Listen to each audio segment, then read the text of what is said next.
Welcome to SpeakEasy Online. It's April 2021 and we're still tuning in on Zoom.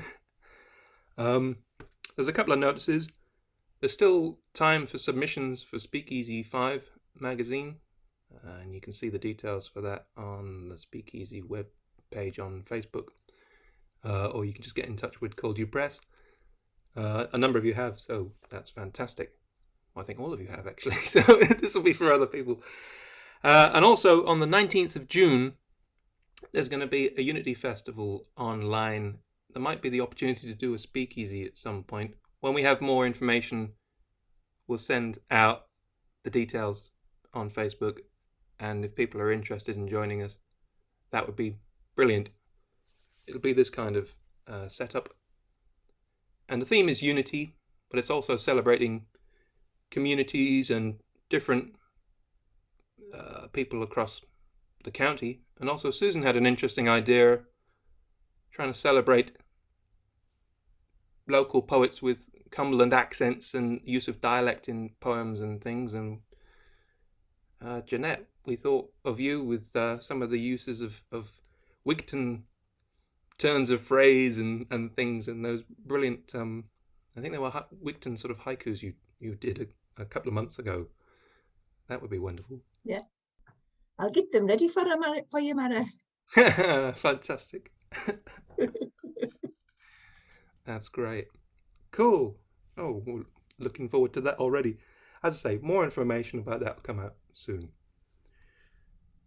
All right, this first one tonight is called Redecorating Scheme, and you'll get the idea. It goes something like this. Inside the most important address in the land. Antique wallpaper scraps torn to shreds. 200-year-old oak doors bashed and tarnished. Skirting boards unwelcomingly given that distressed look. This act of destruction was committed by a domesticated vandal whose soft padded feet prowl across the threadbare carpet. Well, I don't know how you're going to pay for the refurbishment of the flat, say the supposedly innocent eyes of the Downing Street cat. The scruffy blonde scarecrow suddenly began blustering excitedly and frantically searching, causing a heck of a racket. He turned out his pockets, nothing. His wallet, nothing. And looked down the sofa, only to find a couple of quid and a prophylactic still in the packet. Aha! I'll save that for later, he thought with stomach-churning glee. I knew a fantastic, world-beating, odd jobs man who charges a lot but conveniently takes cash in hand. I mean, he did such a good job with the communications briefing room, creating acres of space. But how do I pay for a lick of paint to smarten up this whole place? The Prime Minister, bumbling Boris, considered his options. Maybe a Kickstarter fundraiser circulated between the rich and posh. Perhaps some of his chums could loan him the dosh. If there were no questions asked, and he could just get it done, he'd live like a king in his castle, ignoring any problems or stories spilled by his ex-pal and house elf, that backstabbing Dom. So, donations are most welcome. Yes, that ought to do it. Huzzah! Hurrah! And lickety-spit.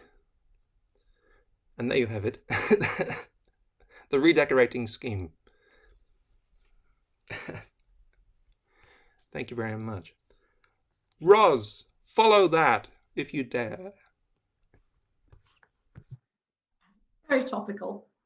I've decided to be topical as well. This is about, it's called May the 6th for obvious reasons. Right. I'm voting for someone I've never heard of, who will fill a position I know little about. I have a sense of unreality when it comes to police and crime commissioners. The title reminds me of a character in a Batman film.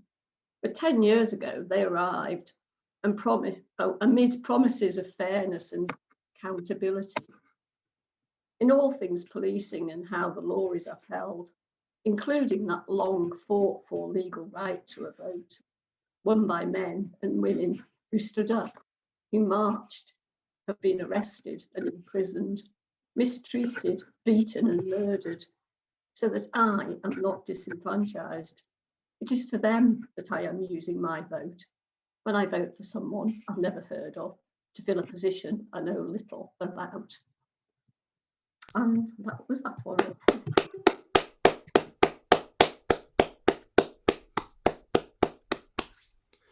That was great, Ros. Yeah. Yeah, it is a slightly mystery position, that police and crime commissioner. When I first heard of it, I thought, why do we need someone to commission crime? But I realised that wasn't what. No, not quite. I was wrong. It is weird, though, isn't it? Yeah. It is a bit odd. I got a postal vote. I got 3 names that I've never seen any of them anywhere. They were all on Google, so I did do some research. I didn't just sort of put a pin in. Good stuff. Okay, we'll move on to George. Hi, Phil. Yeah, I've been doing Naporium, although I haven't found it as, I don't know, inspiring. Is that the right word? But anyway, I actually even missed one, which is unlike me. But there was one, and they asked me to take. They asked you to take as a jumping off point a poem. So this is "Whose Woods Are These?" Robert Frost, stopping by woods on a snowy evening. They are not ours, of this I'm sure, nor fields with waves of yellow rape. The mountains and the glens we treasure are owned, and we cannot escape. The moors where grouse and raptor die, deer that feed the master's tables, rivers where the salmon lie, are property of Cain, not Abel. The map where titles, rights and ways set out the boundaries of our steppes, wealth brings power and still betrays, like clearances without regrets. This land is bought, our land is theirs. In sufferance we stop and stare, and day and night turn our despairs. Whose woods are these? They do not care.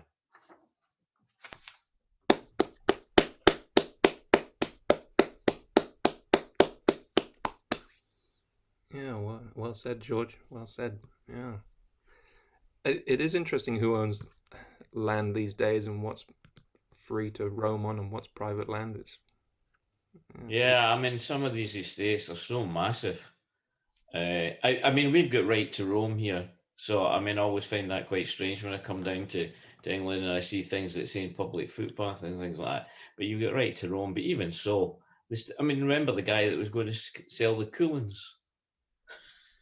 Yeah.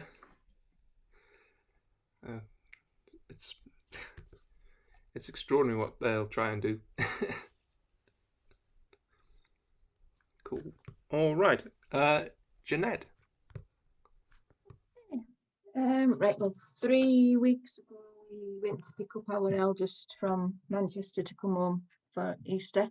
But she's back now, that's why I'm back at her desk.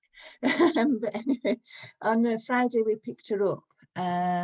It was just like, almost felt like normal again. We went to Platfield Park, we got a delivery of pizza, we sat and had a picnic, and everybody was socially distanced around the park. But just to hear chatter and see people gathering, it was different, but also it made you feel very normal. So anyway, this is my response to that. I've called it Platfields Park, Manchester, Good Friday, 2nd of April 2021. To the sun on our backs, as ducks raise backsides, to chatter, smiles, warmth, laughter, families, friends, picnics and kids on bikes. But then, as we left the park, we passed the COVID test centre and quietly stepped back to normality toward the cloud that hadn't left. Warm days do that. They make me feel like the sun will last forever.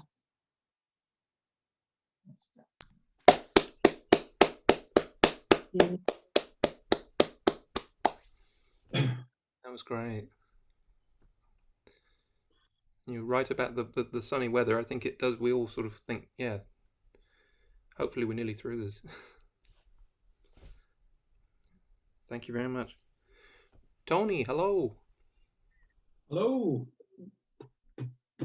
I am going to do something different. This time I'm going to sing a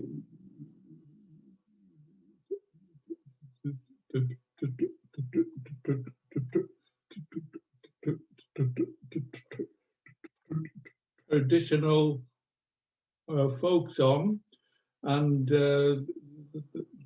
then in the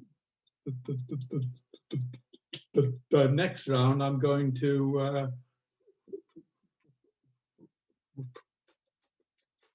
follow it up with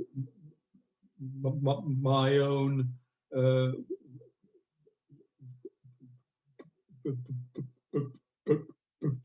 version of it, and it is called Lord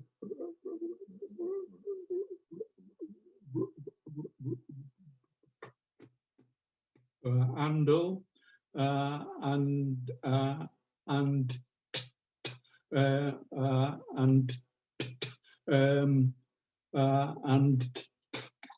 it's extremely old, and there are versions of it found all over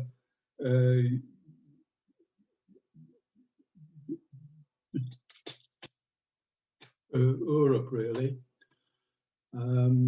Lord Randall.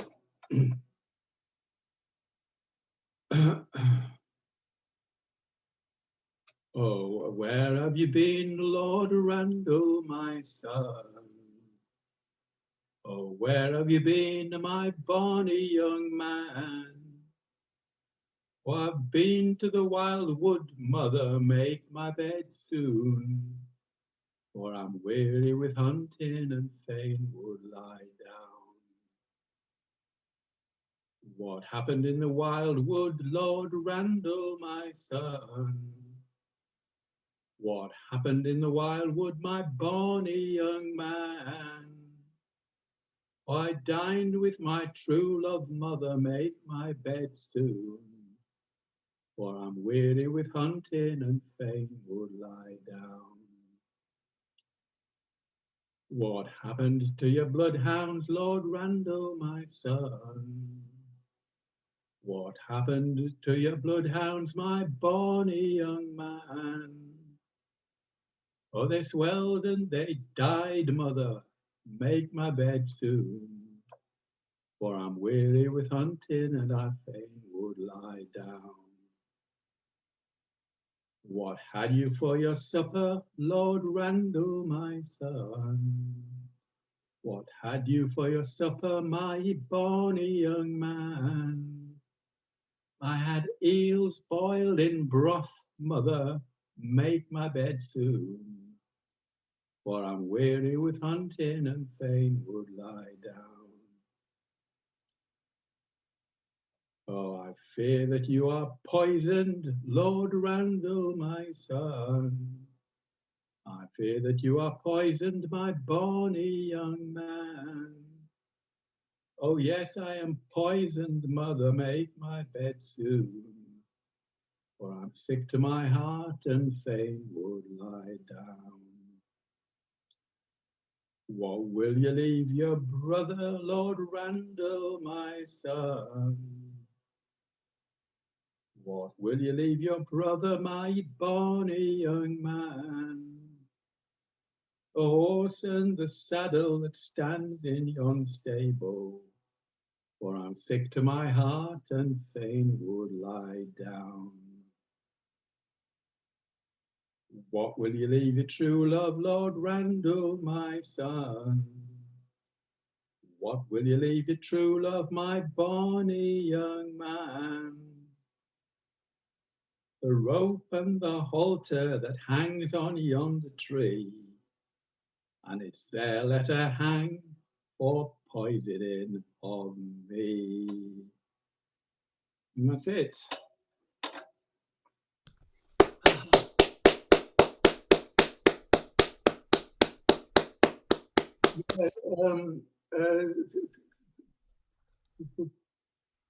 So let that be a warning who you all, if you,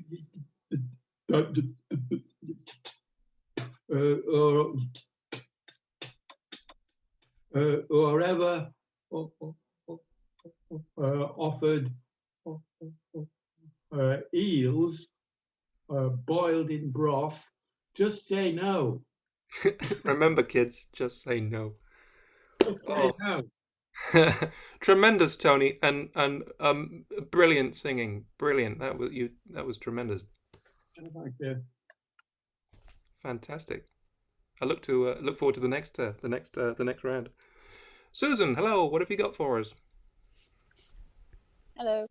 I've had eels in liquor before when we used to live in South London, Southeast London, and they were horrid. So I wouldn't have it boiled in broth. No thanks. Right. So I'm still writing for Gosling Psych. So this is one I've done for them recently. So, I saw a world transformed, once lost, the edges found once more, and tidied, trimmed, pruned and primped, until a shape emerged, a thing that we call land.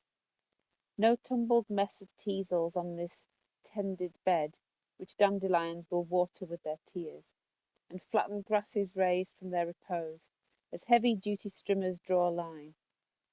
Do I have my reservations about nature tamed this way? I describe a spiral in the land, and scatter seeds from packet post, and carve my way through brambles, tease my trees into a shape that please, and thus I shape my circle, keep the ends together, while making my ends meet. We tell the land who it is while we walk gently on it, and gradual creeping creatures snuggle into furrowed land. We do well when we whisper, and the land is listening.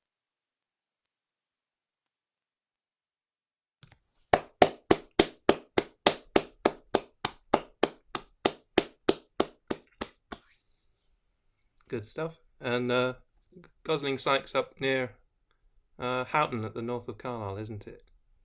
It's well worth Yes, it. it's a fairly new nature reserve, and last year it started, and it was sort of they were gifted the land, and they had plans to do things with it, and then obviously lockdown happened, so there wasn't really much point. So it was left to go wild for a year, which was really lovely. It was quite interesting seeing it. And this year they've started to kind of tidy it back up again, ready for groups going round. And yeah, it's a shame. I don't know how I feel about it. I kind of like it, but I kind of don't, because obviously it was wild, and now it's being sort of boxed in. But it's doing what it's supposed to do. It's a nature reserve for families to go and look at and observe small areas of nature. So you kind of need to have conservation happening, but it's a shame as well because it was a wild place. Yeah, it's where do you draw that line with the management side of it, isn't it? Yeah. But yeah, thank you very much. Kevin, we're with you. This is the shorter of the two. I'll do the other one in the next round. This one is called repetition. Do I have to repeat myself to make a point? The clatter of machinery that never stops. Daily life replicates in all its manifestations the enduring notion that things just never change. Fashion opposes mindless repetition. Humans, such as we are, get bored and decide to do something about it. Repetition is a tyrant. Singularity, that's what we need. Only one Shakespeare, only one Beethoven, only one Rembrandt, only Michelangelo. You get the idea. Days can be boring, nights much the same. Tea and toast repeated, sliced bread just the same. Endlessly repeated, endlessly the same. That's it. That's the one for now.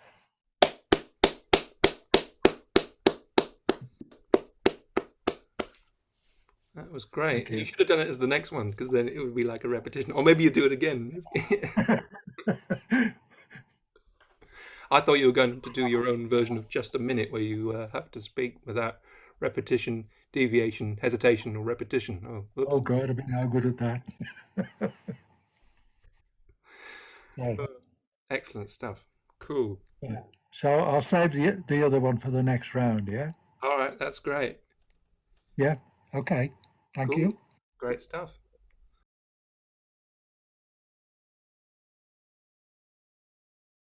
Yeah, really good singing, Tony. You should record an album of stuff. It'd be really good. I don't think so, Savannah. Yeah. Sang that one at the folk night, Tony. Pardon? You've sang that one at the folk night or something similar, haven't you? That's right, I have. I've done that one. Yes, yes, I've done that a couple of times now.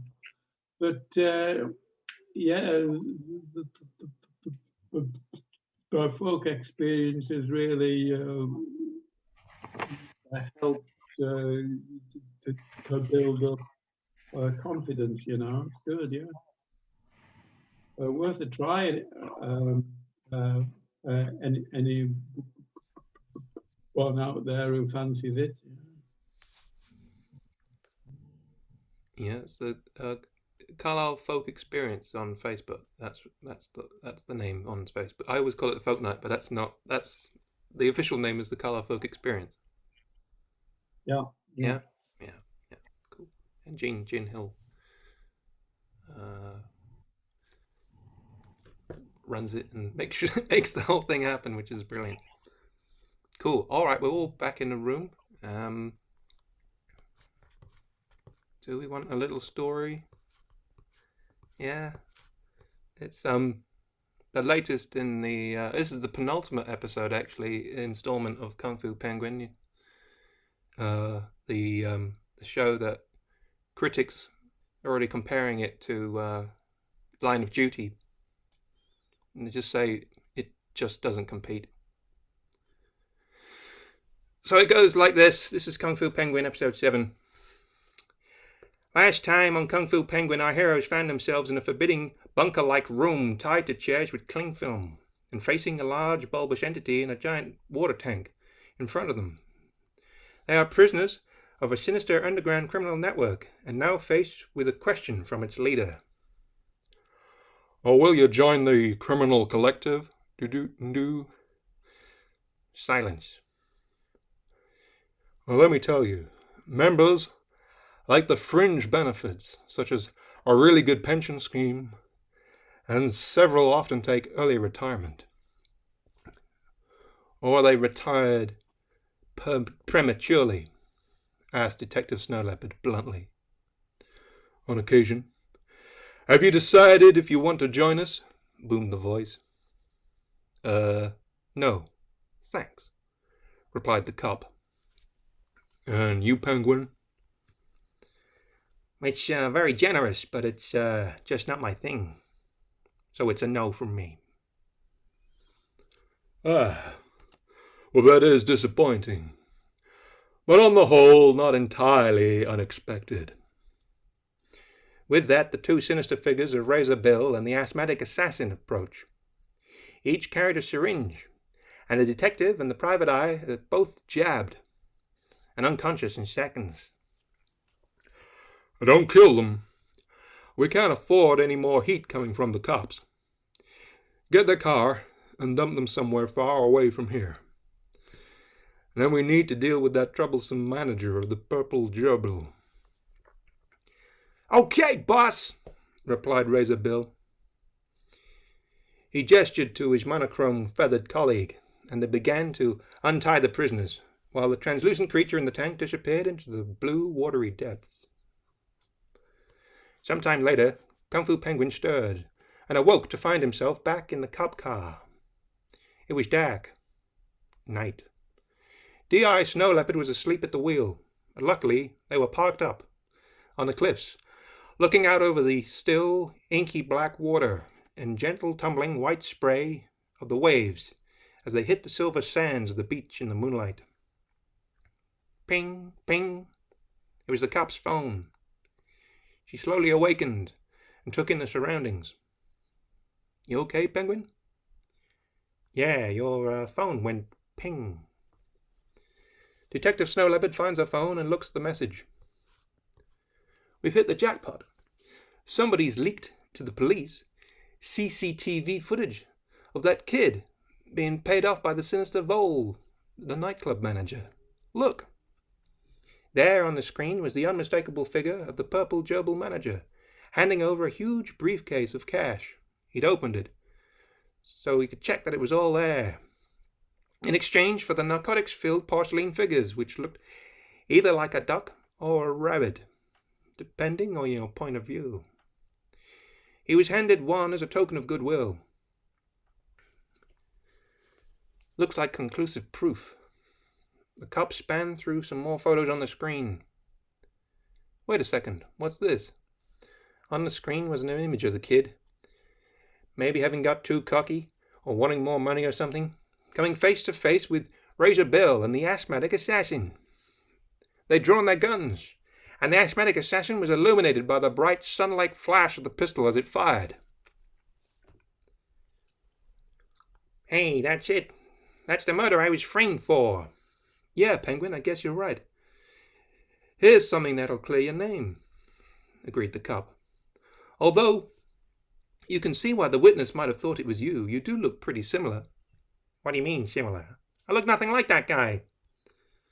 "Well, don't take it personally, Penguin, but there's no need to get angry about it. I'm just saying, I think there's a resemblance." "Okay, let me tell you something, Detective." And this is where we cleverly segue into a song. In a Bob Dylan-esque style song this week, I'm afraid, so apologize in advance. "It seems you better dispel all those theories that you thunk. If you can't see what's left is the truth, well, you oughta. And you wonder what's so bad about being drunk. Well, you just ask a glass of water. And you ask me why I've started huffing. I look nothing like a puffin. Seems you got so many questions and I've got so many more. Maybe we'll figure out the answers and we'll find out just what they are. It's like learning when a door is not a door. You kick yourself when you find out it's a jar. And you ask me why I've started huffing. I look nothing like a puffin. I heard the story of a caterpillar got a hunger so bad. They had to lay the table more than 3 times in a day. Then he'd hide himself away and everyone got sad. But really he grew wings and then just flew away. The moral of the story is at first things may not seem too clear. But if you're gonna play the game, you've just got to persevere. So in the end, I maybe can clear my name. And you ask me why I've started huffing. I look nothing like a puffin. I was hauled before the judge. The trial was a pack of lies. They convinced the jury I was at a place I'd never set foot in. I'm hoping that justice may now apologize. 'Cause you can see it wasn't me. It was that no-good asthmatic assassin. And you ask me why I've started huffing. I look nothing like a puffin. Oh, and I was going to do this. There you go. Okay, okay, I take it back. You look nothing like a puffin. You're very kind. And yeah, the cop car radio went dead. The detective answered. Looks like we better get back to the purple gerbil. The engine roared into life, and the car headed off into the night. What will the fallout from these revelations be? Join our heroes again to find out next time on Kung Fu Penguin. There you go. Oh, you're very patient and kind people. Thank you very much. Roz, over to you. Lovely Bob Dylan. Right, I haven't written anything new, so I thought I'd just go back and read some old stuff from before we were online, because I don't think anybody would remember it anyway, because it probably wasn't that memorable. No, I can't find what I was going to read. Never mind. Right, you can have this, because I read this Zucchinis, that's the name of the place. It's all right, my brain has gone. Right, shall I compare me to an ostrich? Shall I compare me to an ostrich, a ridiculous flightless bird which, when any action's better instead, on sensing danger buries its head, when confronted with adversity, finds it much better if it can't see, a sentiment with which I agree. Why recognise a looming hellhole or embrace what you cannot control? Since what you can't see can't cause you pain, I would choose to be a bird brain. I think there's a deal to be said about the practice of burying the head. It avoids all danger until you're dead. And that was that. Thank you.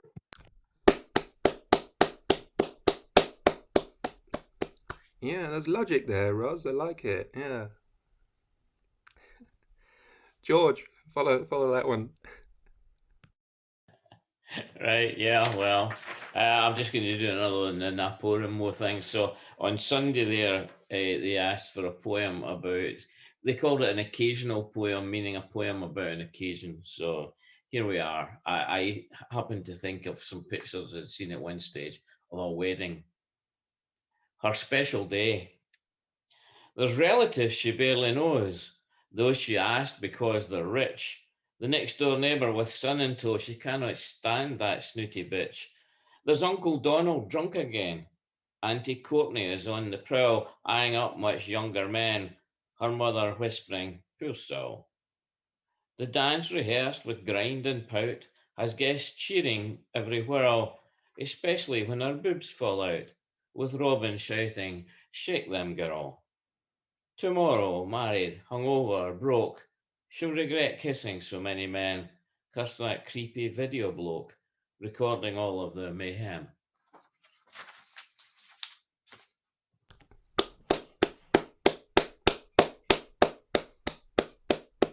I was going to call it a Carluke wedding. I saw a picture of a Carluke wedding once with, and it's terrible to pass comment on what girls are wearing, but it looked as though they had bought the dresses 15 years before they started eating. So they were all wearing these sort of very shiny, almost lycra type material in bright pinks, lilacs, orange and yellow, and the bride in a similar outfit but in white, mini skirts. And just to complete the outfit, the bride had tucked under one arm a 2-year-old with feet kicking, who she was paying no attention to whatsoever. Oh boy. that video might be quite interesting then. I was helping a friend who was doing a wedding video a couple of years ago, and the bridesmaids were all wearing orange, which was unusual, I thought, for a wedding. And in a funny sort of way, it made it look like the wedding was sponsored by EasyJet. But they carried it off. It looked good. They all had a nice time. Well, that's all that matters, isn't it, really? Jeanette, what have you got for us? I've just got a little poem about my little orange bridesmaid's dress that I wore a few years ago. It was lovely. I liked it. You look great in it. No, it's a collection of some haiku that's been written over the last year that I've tried to put into a poem as such. In isolation, the irony of sunshine, a springtime new start. Whilst we keep apart, colour arts us together, a rainbow of hope. A time we returned to creation, found wonder, earth meditation. A chance for the world to be void of our damage. We stayed home to cleanse wounds. A time to retrieve, time we didn't have time for, time to take stock.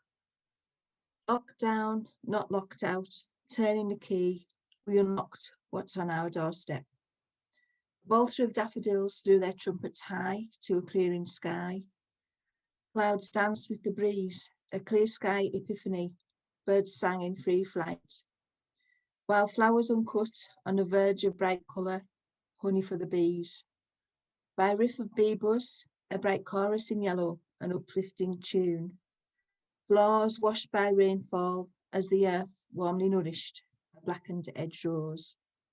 From darkness of night, light shone over the meadow. The sun rose with peace. Every day path from a different angle, a different way.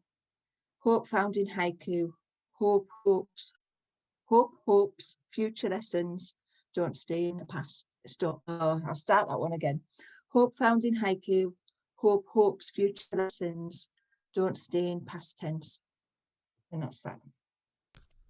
Tremendous. Thank you.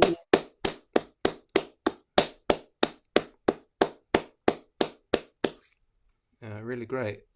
You've just owned the haiku form through lockdown. It's just been amazing. Brilliant stuff. Just because I'm lazy. They're really fiddly to get right. I know there's work gone into that. Really good. Thank you very much for sharing them all. That was lovely. Tony. Okay,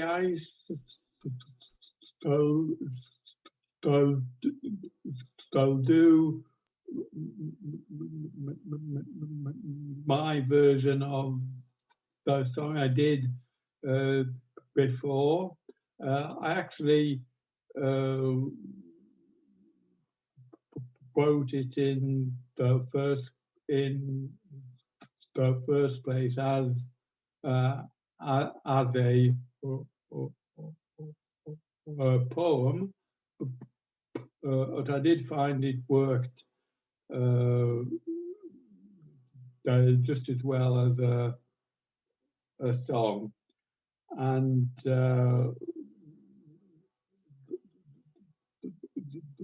Lord Randall has become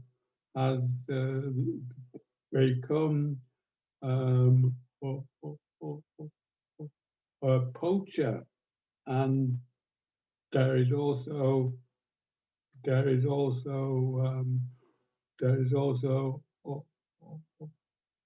a twist in the tale. So here we are.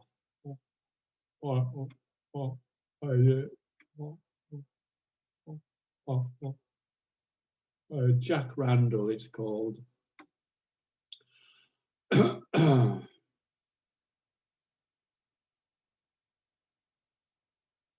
Oh, where have you been, Jack Randall, my son?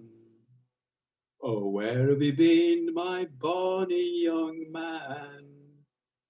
I've been to the wood, mammy, make my bed soon. I'm weary with poaching and I must lie down. What happened there, Jack Randall, my son?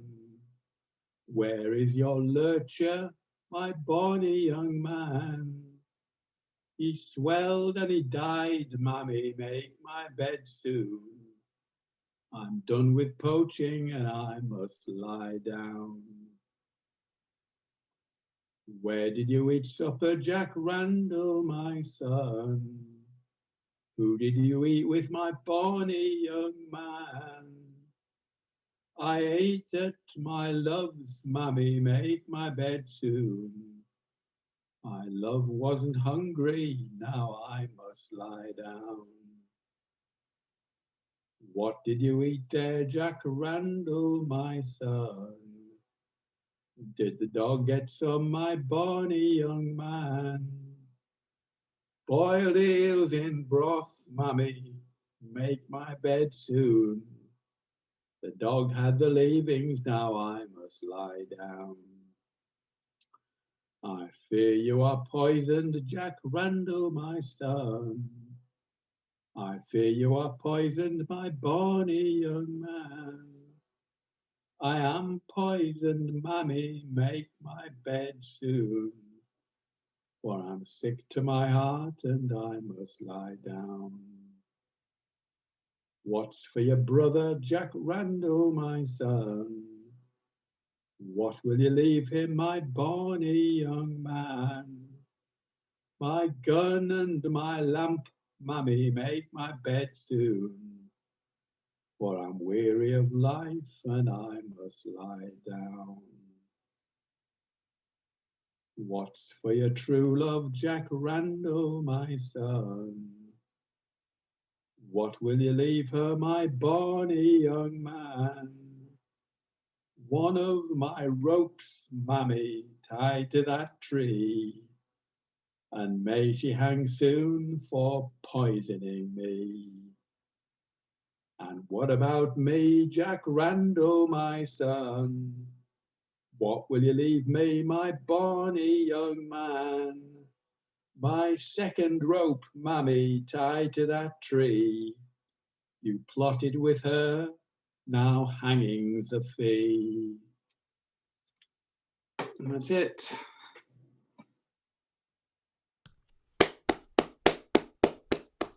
Bad mother. Yeah, you did do a couple of twists in there. That was yeah, you've managed to get that. There's always a kind of underlying sort of thing in sort of traditional folk stories and songs, isn't there? Where you're like, this could turn nasty at any minute. Oh yes, it always does. Yeah. Okay. Jolly good. All right, follow that then, Susan. Okay, well, I think it's Terry Pratchett's birthday today. Not that he is still alive, but I still celebrate it. And we recently at the writers group had a homework set which was introduced two characters from differing worlds, novels, books. So if you've read Terry Pratchett, you may recognise one of these and see if you can recognise the other one as well. The two thin witches eyed each other. The elder took in the younger's hipster jeans, skinny knitwear, and Ugg boots. The younger eyed the other's shapeless, drab black clothing and her crooked hat. The younger one raised her wand defiantly. "Oh," the older one said. It could have been a question or a statement. "You raise a wand to me. How very powerful you must feel. Wands is wizard's magic, all flash and bang. But there will be a reckoning." "A reckoning?" The wand quavered slightly. "What do you mean, a reckoning?" The old lady folded her arms and shifted her weight. She gave the impression of someone settling in for a speech she had given many times before. "Wand magic is a thief. It takes from the environment. I don't suppose they teach you at that fancy school of yourn. All the magic overspill from places like that turns the place round it dangerous. Our university is like it too. That forest round your school, trapped full of magical creatures caught between worlds. Well, we know how to deal with them here. Trap them inside stone circles. Yes, I've heard how you treat poor creatures that are not like you, like the... Don't say their name. They come when called. You think your chappie with no nose was bad? You get hell with extra devils if you call the lords and ladies. What do you know about you-know-who? You have no idea what we went through, who we lost. Good friends, brave people. Sacrifices were made, and we can't ever be sure who to trust again. You should always know who to trust, girl. You should trust yourself. Anyone else is an add-on, as I believe they say in your world. Now, wand magic. It steals from the air, uses up all the electrocalamity or something. Physics. That's why it fizzes. Whereas witch magic, well.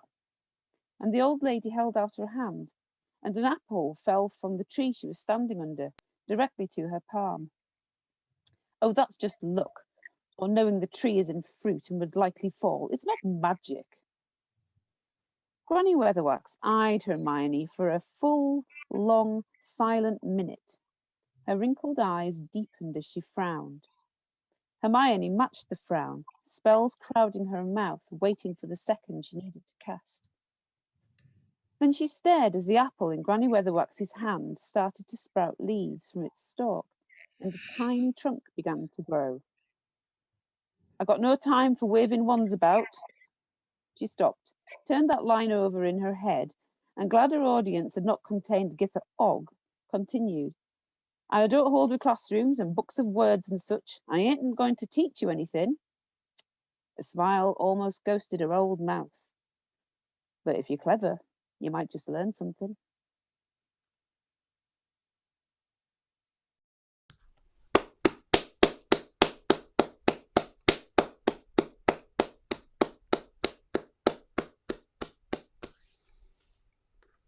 Oh, very good. I thought it was going to be, is it Death's granddaughter? I thought she was going to make an appearance. Well, she's not a witch. She's a governess. That's true. There's another assignment for you. Cool. All right. Kevin. Are you there, Kevin? Okay. Cool. This one is called Age. Age-related, careless words, not in my curriculum, that I know. Relative descriptions that over time weave the fabric of our lives. Ethics, things we stumble across. Shared values, tap out the rhythm. Making way for new beginnings. Values, order, so sublime.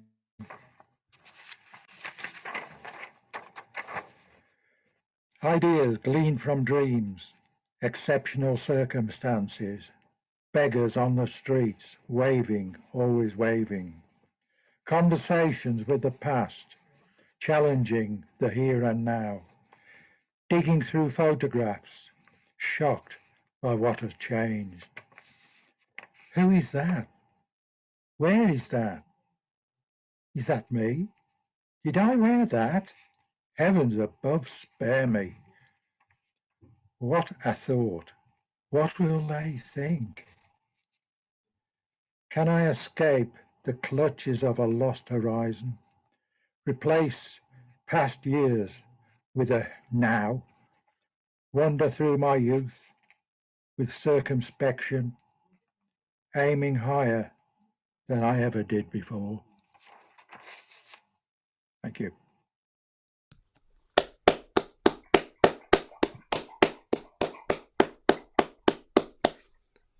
That was great, Kevin.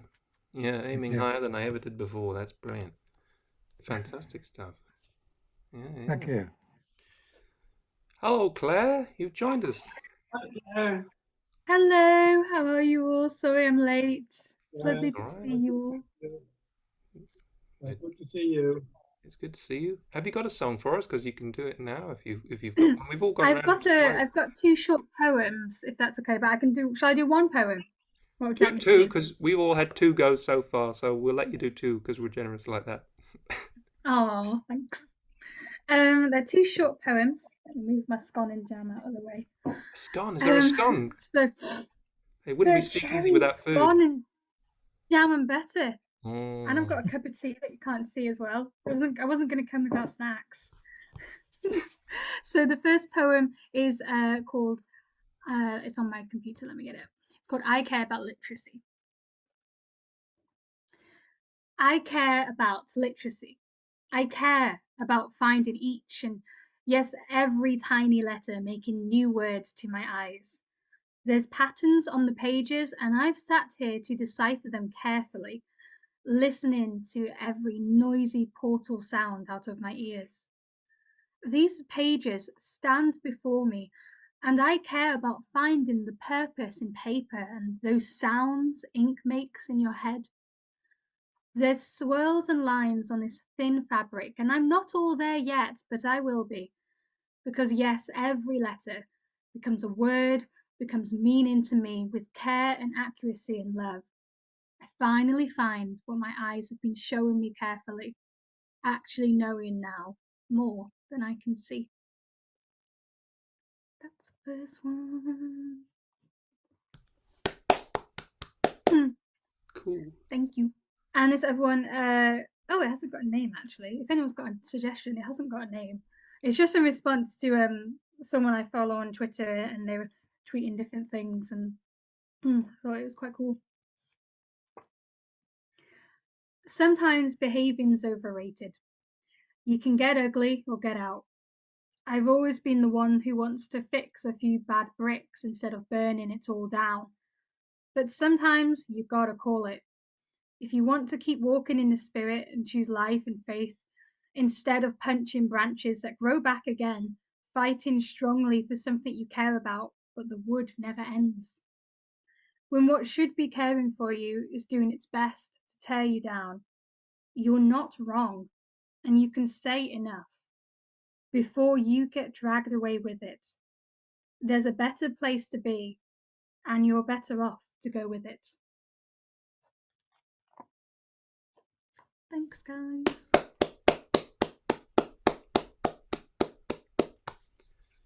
Thank you very much. That was great. Both those really good.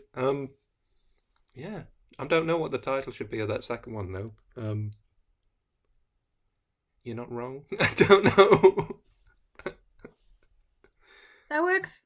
I'm terrible at naming things. I hate naming songs and poems. I just go with the first line normally because I can't think of anything. That's cool. First lines are always the difficult part with a poem. You think first line, get a first line. Second line, need a second line now.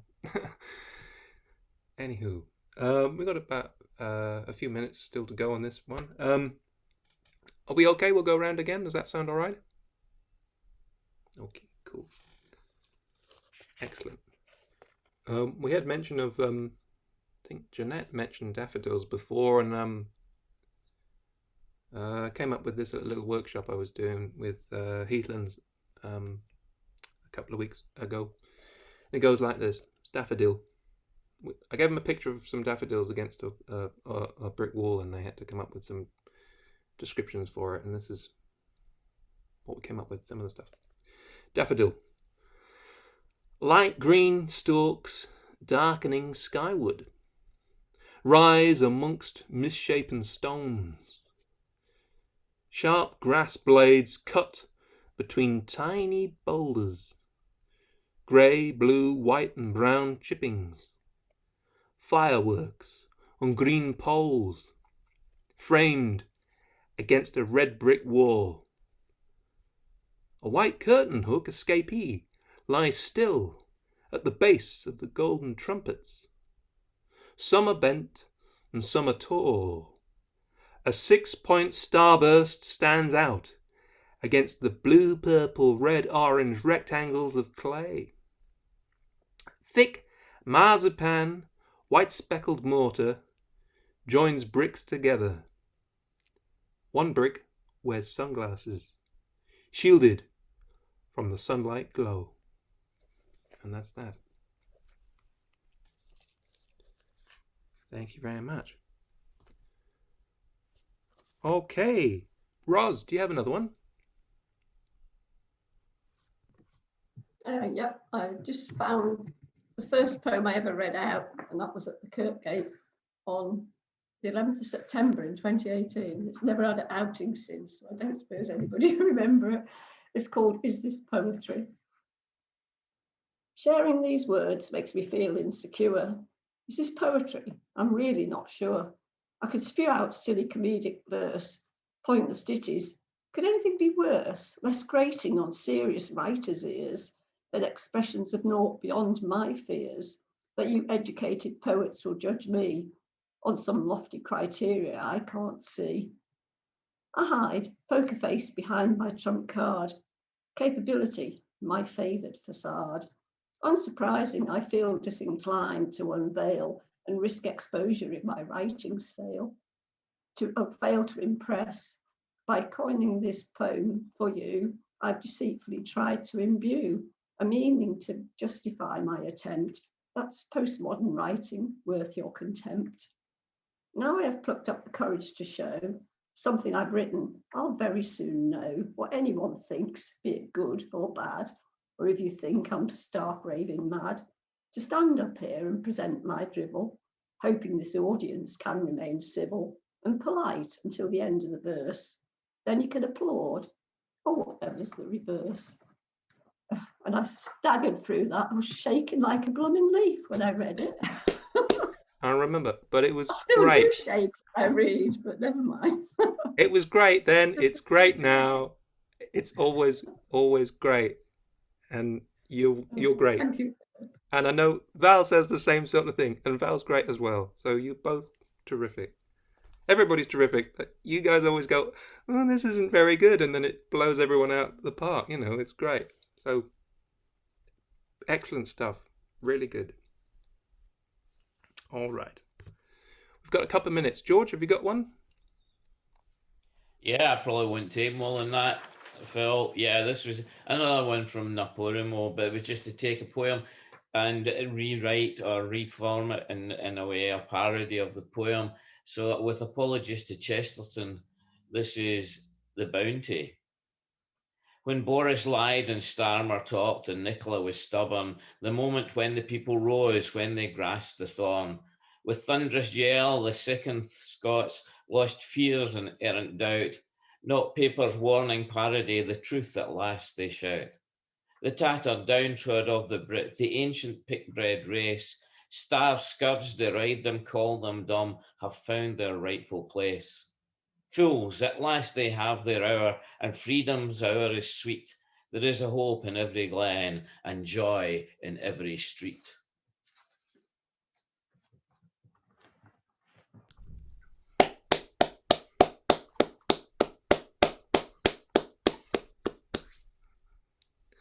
Excellent. And it's joining the political strand we've had this evening.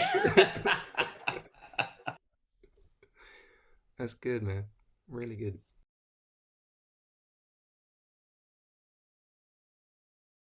You see, Tony, you've already got enough material for at least a small an EP or something. You see, you've got 2 songs. That's wonderful. Yeah. Yeah. Well, I probably have. I think over the last 18 months or so, I've probably learned about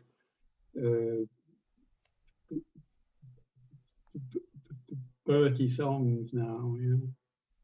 Wow, that's brilliant. Oh yeah. We should get you to do a gig. A repertoire. Yeah. Phil, you know that poem I read out last time about pebbles on the beach? Yeah. I was gonna maybe send it for the magazine, but there was a picture came up on Facebook that sort of might go with it, but I don't know what the issue is with copyright. Oh right. Do you know whose picture it is? No, I don't. It's just kind of doing the rounds. Right. Okay. Well, that might be an issue. If you can send us the link, and then we can find out about the image. Send it. Yeah. Oh. Yeah. Sorry, my phone's ringing. It'll be the the copyright people. Yeah. Can you try and replicate the picture? Yeah, well, we'll see what the picture is to begin with, and then Yeah, we talked about it the other day, me and Val, and she said she was going to try and make one of her own, but I don't know if she has. Okay, well, That might be the way to do it, or you do it, Roz. You try and make one, and then it's your picture. Then you know. Yeah, I could have a go, but who knows? I imagine the picture is of pebbles on a beach. Yeah, yeah. Okay. Yeah, it's always tricky. I know someone that actually used a picture thinking it was a general issue thing, and then ended up having to pay the person £300 odd, and actually fell they got off relatively lightly, because if you breach a copyright for things like photographs, there's some really pretty strict. I remember a photographer telling me £2,500 or 3 years in jail. Yeah. There's serious there's serious fines and things involved. Absolutely. Yeah. Yeah. If you send us the picture, Val, and we were just saying we could maybe replicate it, or you and Roz could come up with your own picture that would then not be a copyright issue. So Yeah, yeah. Yeah. there'll be When do you want the submissions for? just I think we said the closing was the closing date the start of May, but you can send stuff over. Yeah. Okay. Thank you. That's fantastic. Right, Jeanette, I think it's you next. Okay, I've got one here. It was written as part of the online class from the Kergate that both Roz and Val were on. And I was going to ask you both, do you know if the PDF's been published yet with the submissions we put in for that? Never heard a thing about it. No, no. The only thing I had was I had a questionnaire on what the course was like, but that came from one of the people I know at the Kirkgate, and Val didn't get one, so I will I'm maybe still working on it. Just wondered. Anyway, well, I don't know. It's called. I see him. Yeah. Oh, thank you. Yeah. So this is called The Evolution of Clogs. Throughout the smoke, I've tasted history and acrid marks of those who bit. Below the concrete, I once felt cobbles, cracks and markings against the grain. Through the grit, I inhale the dust and leathered skin I have become. Behind steely eyelets, I see the space that once was sycamore, my foundations. Beyond the clatter, I hear the rhythm, the quickening echoes of my steps. By metamorphosis, my heels have stiffened, and from one body, I've carried many. I sense where I've come from and sense where I've been, and will fight my way forward with purpose to dance. Is that?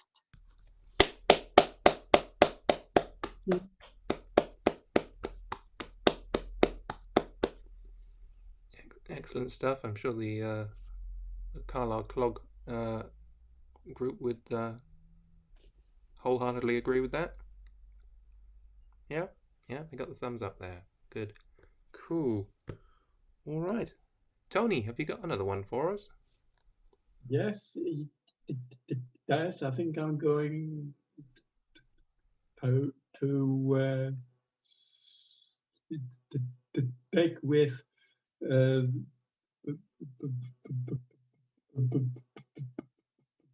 songs again, and I'm going to do a song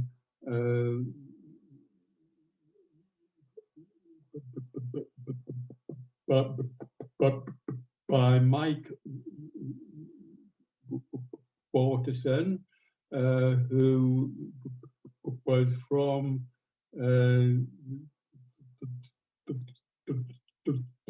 the fishing port of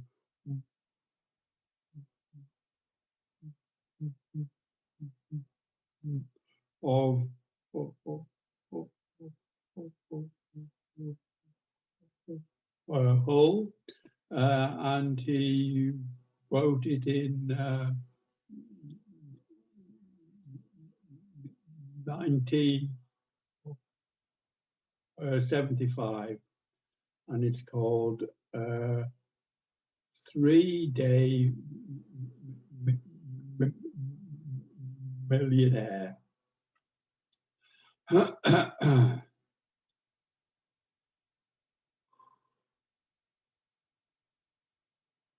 When I left school Friday, I started work on Saturday. I'll catch the early tide and be a galley boy's me plan. on the fishing grounds to roam. 1800 miles from home, I couldn't give a bugger, I'm a man. I shall get to Decker learning, it's a bonus I'll be earning, and the money comes in handy for the old rantan. Brill cream in me hair, 3-day millionaire, I couldn't give a bugger, I'm a man. I shall get myself a suit made to show I'm in the fishing trade. I'll put me brothel creepers on and swagger where I can. All me pots are pint size, watch me getting paralysed. I'll show the younger buggers who's a man. And when I get to skipper, I'll get married, have a nipper. I shall take the lad to sea with me and teach him all I can. I'll be a different sort of fella, have a house out in Kirk Ella, and I'll show the bleeding neighbours who's a man. I'll be a different sort of fella, have a house out in Kirk Ella, and I'll show the bleeding neighbours who's a man. That's it, thank you.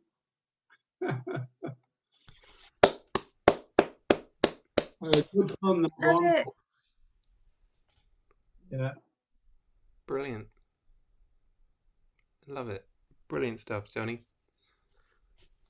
I think this EP needs to happen. Don't you? I think Tony needs to put together an EP of his singing. I think it would be not. great. Yeah, I think not. so.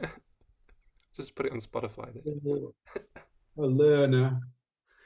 Well, you know, once we get sorted, you can get in Drew's studio there.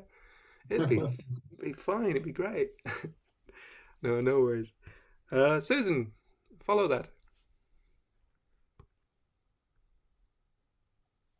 This is sort of not the same as what George is doing, I suppose, but unconsciously so.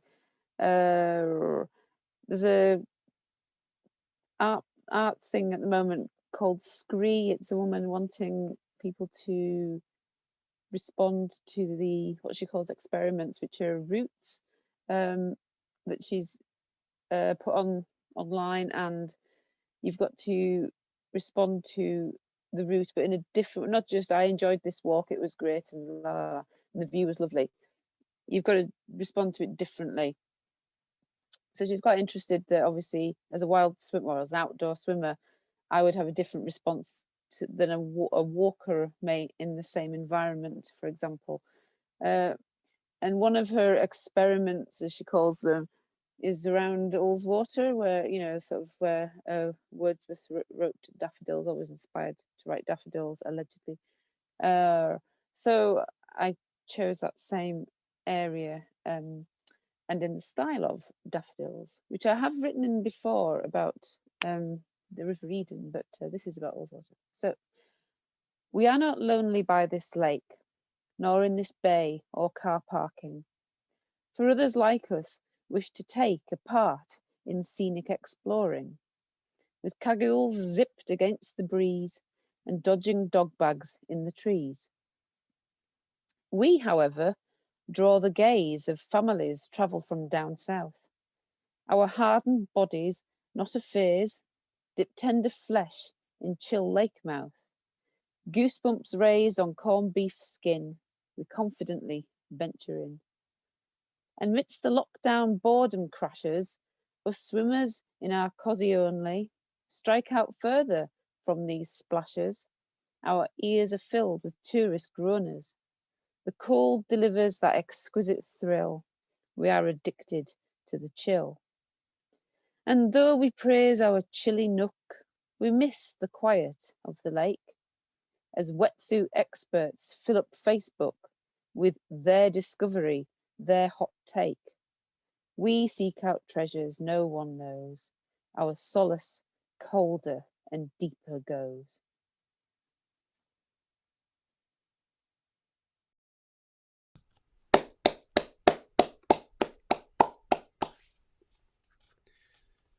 Good stuff.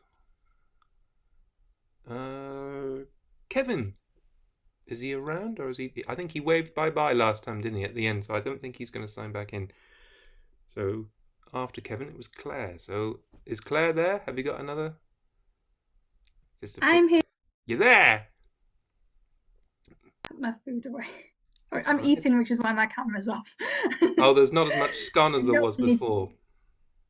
It was a scone, but now it's scone. It's gone. It was first it's a scone, then when you eat it, it's gone. Hey. What have you got for us, Claire? Okay. So this song is very much still in development, and I said this last time I played it here. It's still in development, but I'm playing it somewhere tomorrow, so it better be finished by then. But we'll see. It's about the job hunt woes, and again, it has no name. So any suggestions of a name is most welcome. So yeah, here we go. Getting a job is tough, no amount of experience is ever enough. They want someone with 10 years of experience for a role that didn't exist 2 years ago. Did you know that they are professional headhunters and CV experts? When on this earth did we start commercializing the bloody job hunt?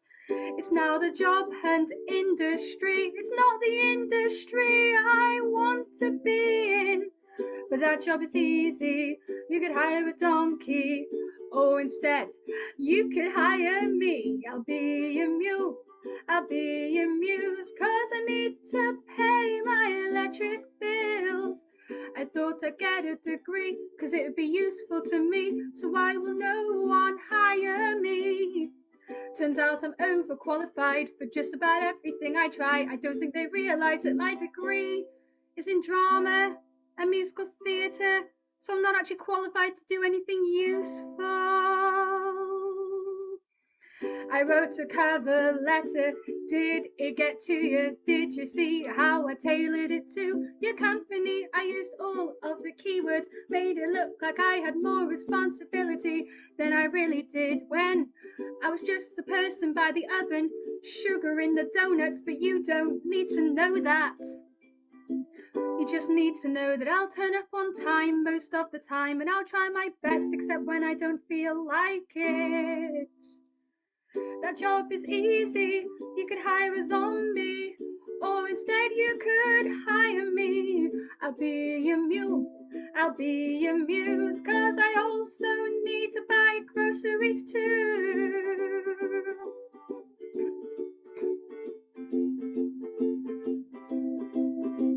I'll be your mule, I'll be your muse. If I could afford a car, I'd be saving up for fuel.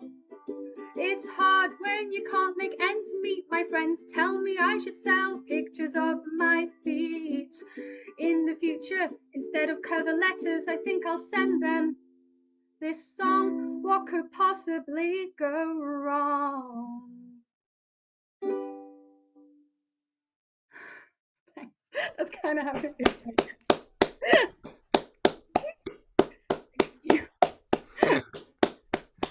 That's brilliant. I think George had a suggestion for what was it?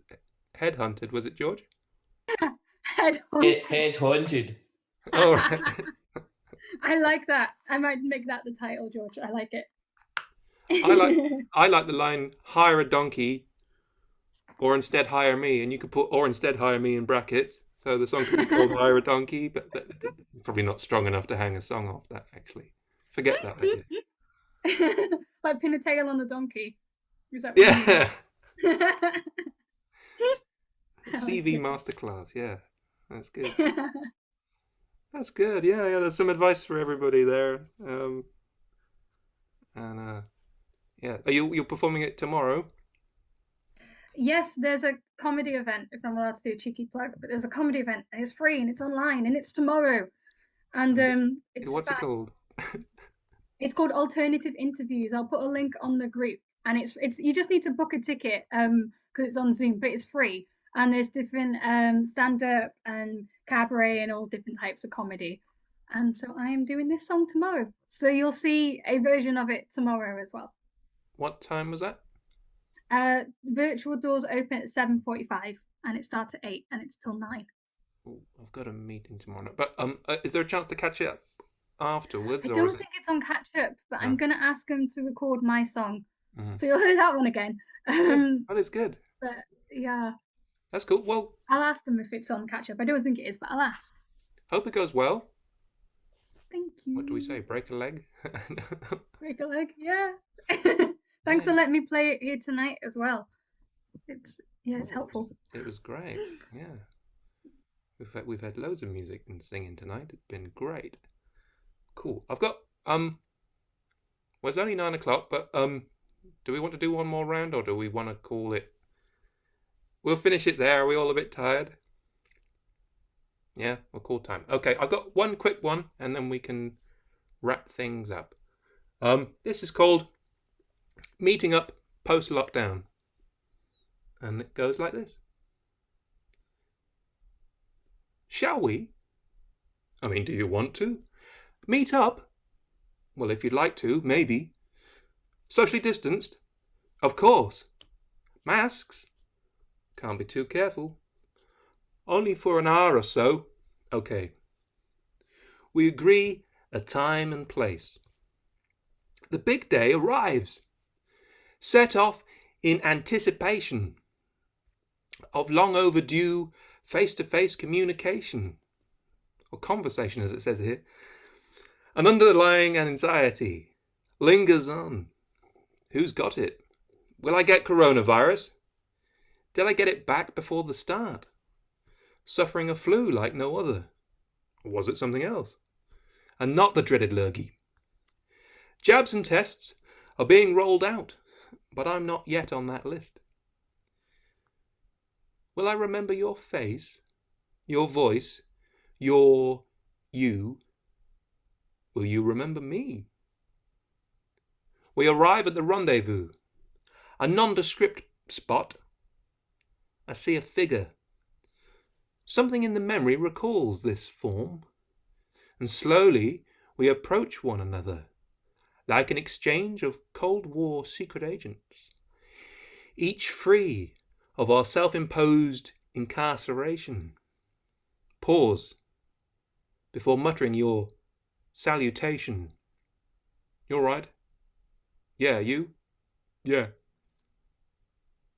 Not much to say on the face of it, but it was said by a real person, face to face.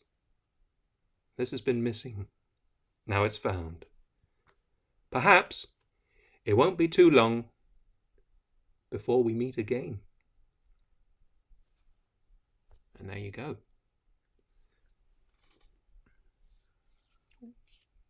Thank you very much. Well, thank you all for tuning in. That was SpeakEasy. Thank you everyone who read. Give yourselves a round of applause, everyone who read. And everyone who sang. Everyone who listened.